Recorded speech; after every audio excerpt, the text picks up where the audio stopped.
স্টেশনে এসে দেখি কার্তিক ঠাকুর ট্রেনে করে বাড়ি যাচ্ছে। আমরা যাচ্ছিলাম বুনুর বাড়ি কার্তিক পুজোতে। তার আগেই বড় কার্তিকের দর্শন পেলাম।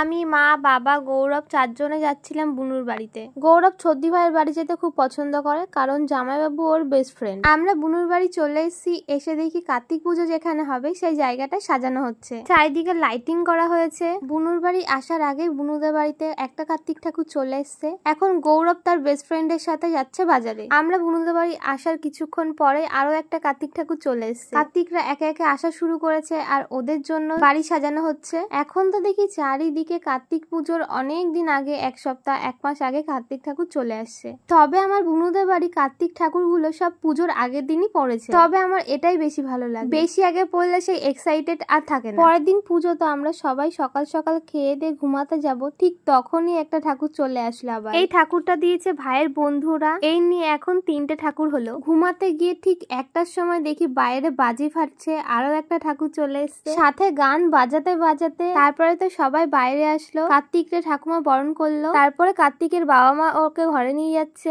কার্তিক পুজোর আগের দিন রাত্রিবেলা এরকমই হয়, কখন যে কে কার্তিক ঠাকুর দিয়ে যাবে কেউ তো টেরই পাবে না। এখন তো 4জন কার্তিক হয়ে গেছে, আর বুঝতে পারছি না আরো কতগুলো ঠাকুর আসবে। এরপর তো আমরা সবাই ঘুমাতে গেলাম। ঠিক 2:30টার সময় আবার দেখছি বাইরে গান বাজছে, বাজি ফাটছে। আরো একজন কার্তিক ঠাকুর চলে এসছে, আর সাথে দেখো 3টে পুচকে পাচকা। 2:30 বাজে, ওরা এখনো ঘুমায়নি। আমি তো ওদেরকে দেখেই অবাক হয়ে গেছিলাম। কার্তিক আনার জন্য বাচ্চা কাচ্চাগুলোর ভীষণ এক্সাইটেড। এরপর তো সবাই ওরা চলে গেল, আর কার্তিক ঠাকুরকে বরণ করে এখন ঘরে তোলা হবে। অনেকটা রাত হয়ে গেছিল, যে কারণে সবাই বাইরে আসতে পারেনি। বুনু তো কার্তিকরে নিয়ে আবার মা, বাবা, ভাইরে সবাইকে দেখাতে গেছিল। গৌরব এখন কার্তিক ঠাকুর দেখে তো অবাক হয়ে গেছে, এই কার্তিক ঠাকুরটা আবার কোথা থেকে আসলো। আচ্ছা, তোমরা কি একটা জিনিস খেয়াল করেছো? সব কার্তিক ঠাকুর কিন্তু হাতে করে একটা লিস্ট নিয়ে এসছে। কারা কি চাই, কি খেতে চাই, সবকিছু এই কাগজে লেখা আছে। এখন তাহলে 5 ভাই চলে এসছে। এখন তো ঠাকুরগুলোকে রেখে আমরা সবাই ঘুমাতে যাব।